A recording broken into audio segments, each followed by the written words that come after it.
Hey there guys, I'm SonicGhost and welcome back to some more Let's Play Splatoon 2 Octo expansion.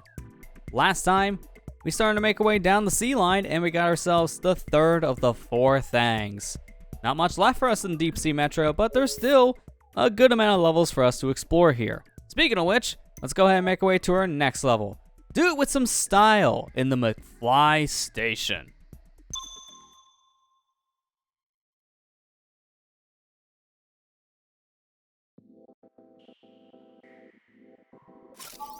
So, here we only have one thing to use. It's the inkjet special. So, let's go ahead and select the inkjet. This test was specifically designed with the inkjet in mind. If you can survive long enough, you should find success. Keep in mind that with the inkjet, you can press B to gain a bit of altitude. You can use the Octo ballers as cover from the Octo sniper's attacks. Take care out there. Let's go ahead and begin the test. You do know how to pilot an inkjet, right, 8? I think you'll be okay if you can keep dodging for 30 seconds.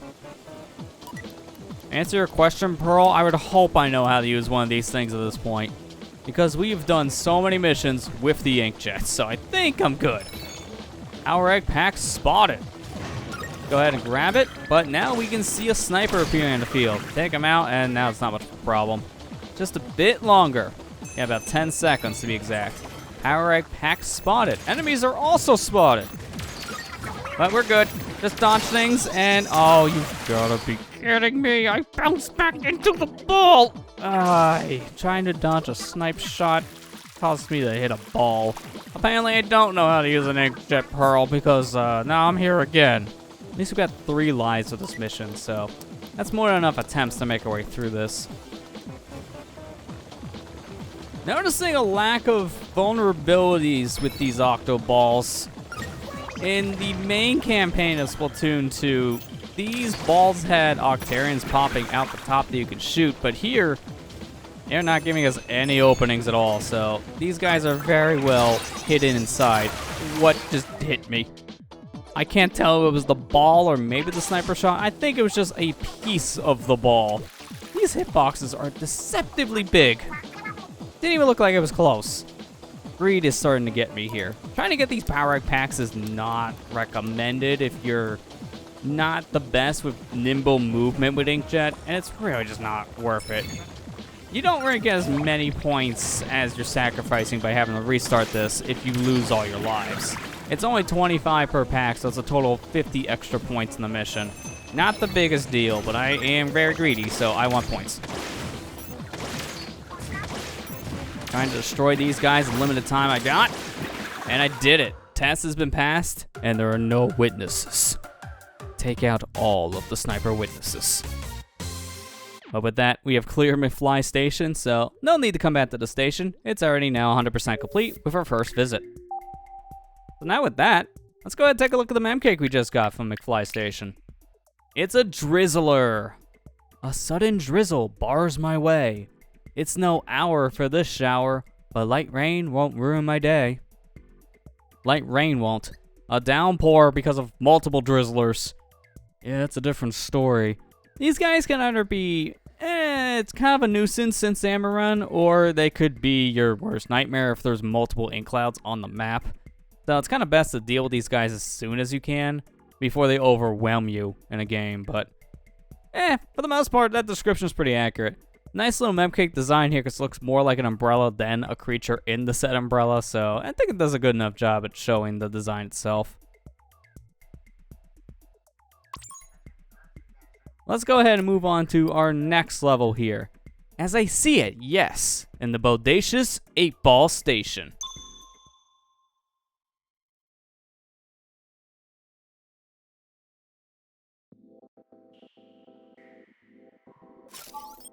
Now here we only have one weapon to use.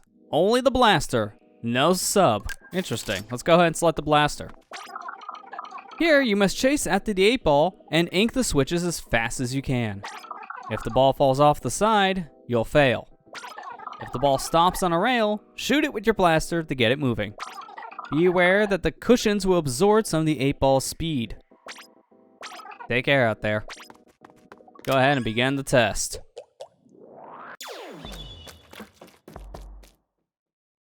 Well, this is already a pretty interesting start. We gotta shoot the ball to even go anywhere, so might as well. What? Get after that switch and ink it! Gotcha, cuttlefish. Oh, the rail is moving! And lined up with a perfect set of points, too. You're through the first bit. Made it to our first checkpoint. If you got here without the ball, then you can go ahead, hit this ride rail, and it'll take you right back up to the beginning section, so you can go ahead and try again. But make sure you time things well, because this ball can easily roll off the edge before you get to it in time, and you'll fail. So yeah, let's just continue on. There's a switch. Ink it. Oh, there you go. We did. As we can see, there's a cushion wall that just moved, inking that switch. And with that, we're through the second bit. You go ahead, just cover you in ink, and immediately hit you on your backside. And that's that enemy. Pretty easy to deal with for the blaster. Pushing the ball yourself should allow you to move it along more carefully. I mean, it's not the fastest thing in the world, but Cuttlefish is right. We don't have to shoot the ball to move it. We could just rub our face against the 8-ball, and that'll also work. Okay, Agent 8, that switch is next. That switch is down. We have one more switch left, and here it is, but it's behind that bad guy, according to Marina. So, see if you can ink around with the blast rays of the blaster, and there you go. Now the 8-ball is getting led to the goal, and we are done. In case you got here without the 8-ball, here is a ride rail taking you back up to the final checkpoint. But again, this is one of those situations where if the ball went down the path and you didn't ink up the right switches, it won't really matter if you make your way back, because the ball is going to fall in the pit and you will lose a life. So with that, we are done. We just passed the test, and Bodacious 8-ball station is 100% complete, as there's no other weapons for us to come back with. So we're done here.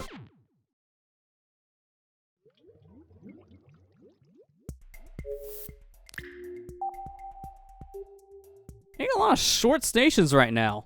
Hey, I don't complain. Keep on getting all the long ones as of late, so nice to have some shorter ones to break things up. Let's go ahead and take a look at the mem cake we just got. It's Moss. Erupting eel glimpse the sky. Its eyelids squint against the glint of sun unseen by creatures shy. I feel like this creature isn't as shy as the description makes it sound, because once it finds its prey, it comes out to play. See, I'm a poet, and I even know it.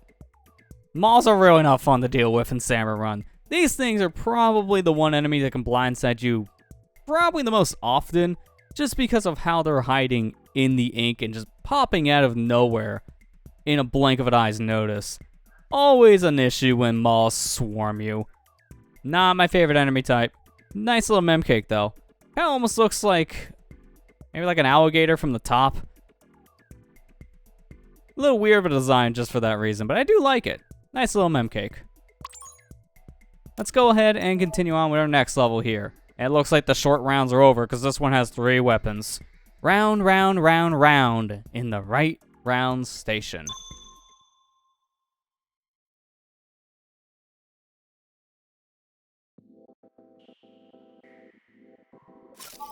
So here we have a choice of 3 different weapons. The Splat Charger and Splat Bomb, Hydra Splatling Splat Bomb, or the Rapid Blaster Pro and Splat Bomb. Let's go ahead and start off with the recommended weapon, the Splat Charger and Splat Bomb. Please defeat all enemies before time runs out. The ink switch will react to your ink. Use the ink switches to bring enemies closer or push them back. Take care out there. Let's go ahead and begin the test.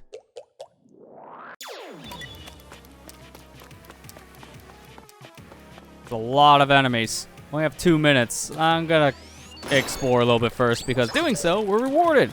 Got ourselves some armor, and that's gonna come in handy here. Wait, what? The whole thing rotates when you shoot an ink switch. Or when someone else does, because I definitely didn't shoot a switch. And this is moving on its own now. Let's take out all the Octo commanders first. And get ourselves a special here, the Stingray. Let's use this thing effectively. You only got 10 enemies left here according to Cuttlefish. I see a good amount of them over here on my left, so we'll use the Stingray on these guys. Go ahead, aim up, take care of that said commander, And I got a couple of them over on the edge. That's perfect. Uses balloon fish. We can go ahead and spin around the whole set of platforms really, really fast. We'll take care of the commanders here because these guys have some of the most health. Only 3 left, but I do see another can here, which has ourselves a pair of Tenna missiles. This is perfect to take care of the rest of these enemies. Get them. Okay, somehow the one missed. That's unfortunate for me. If this platform is rotating, Tenna missiles can miss, which is kind of a problem. So wait for it to be stationary before you use that set special. But at least the long range of the Splat Charger makes getting enemies from a distance quite a breeze. So luckily that mission wasn't really that bad with the said Charger. But let's make our way back to Right Round Station to complete it with the other weapons.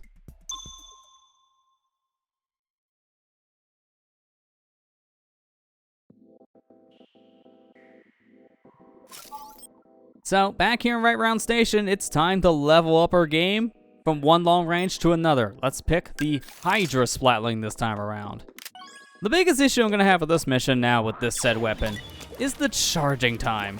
While this weapon has a great amount of range, kind of like a Splat Charger, it takes a very, very long time to charge up. So, this can be kind of a problem for me.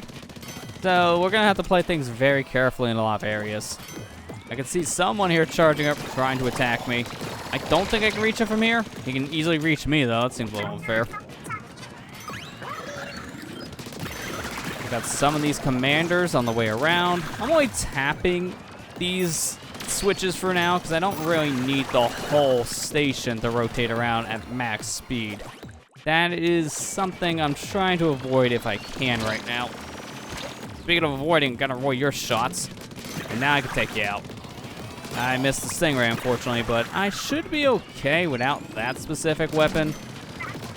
As long as I get the Tenna missiles, then I should be okay. In fact, I only got one guy left, so it really doesn't matter what I do. I can hit him with Tenna missiles or hit him with my weapon. I choose my weapon instead.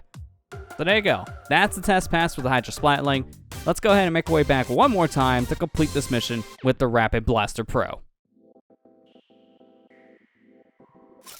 Back at Right Round one more time, let's go ahead and pick our last weapon here, the Rapid Blaster Pro. So this weapon, as we can tell by the payout, is supposedly the hardest weapon here for this mission, and I would definitely say it's the hardest of the 3 to use. But in some ways, it's not really that bad.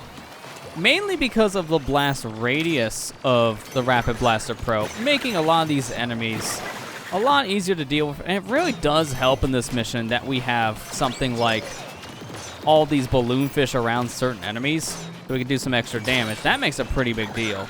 Problem in this mission, though, is just when you spin around these platforms, things move a little too fast for my liking, and because of that, it's really hard to get a good aim with the Rapid Blaster Pro. So this is probably the weapon I will recommend the least for this mission, just simply because of the nature of the rotating platforms. It makes using this weapon a lot harder. So it's doable, just not as comfortable as the other weapons are for this.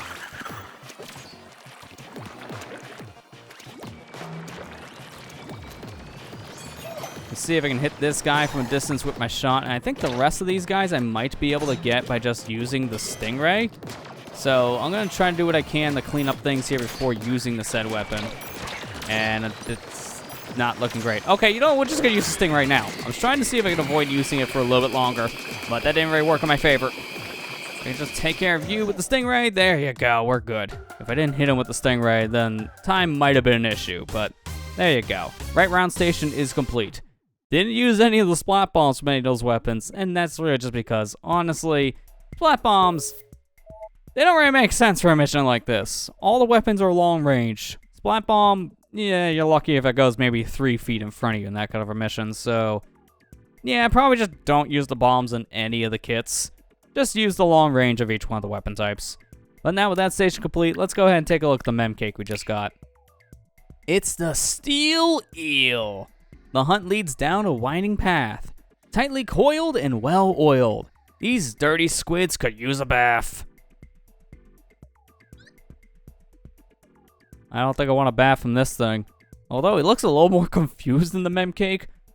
the one on the left definitely is a little more confused by the one on the right. The one on the right looks a little more annoyed than anything else here in this memcake design. Eels are kind of a interesting thing to deal with at times in Salmon Run because, as this description describes, this guy definitely wants to give a bath to any of the Inklings or Octarians in the game. It just kind of becomes a giant wall. So it can really just be something that you might not be able to deal with if you don't have any room to move. An enemy that can kind of get really annoying if it gets in your base, but if you know how to bait him around, it's not terrible to deal with. Like the design, as I said, it's very one-sided on who's the boss here and who just doesn't understand what's going on according to this image, but it's a really nice memcake design. Probably one of my favorites just because of how goofy it looks. But with that, we made our way down a good amount of the sea line. We only have a handful more of levels left here in the said sea line, so I think with that, we're actually going to end things on that note. Next time on Let's Play Splatoon 2 Octo Expansion, we'll continue making our way down the sea line here in the Deep Sea Metro. I'll see you guys next time.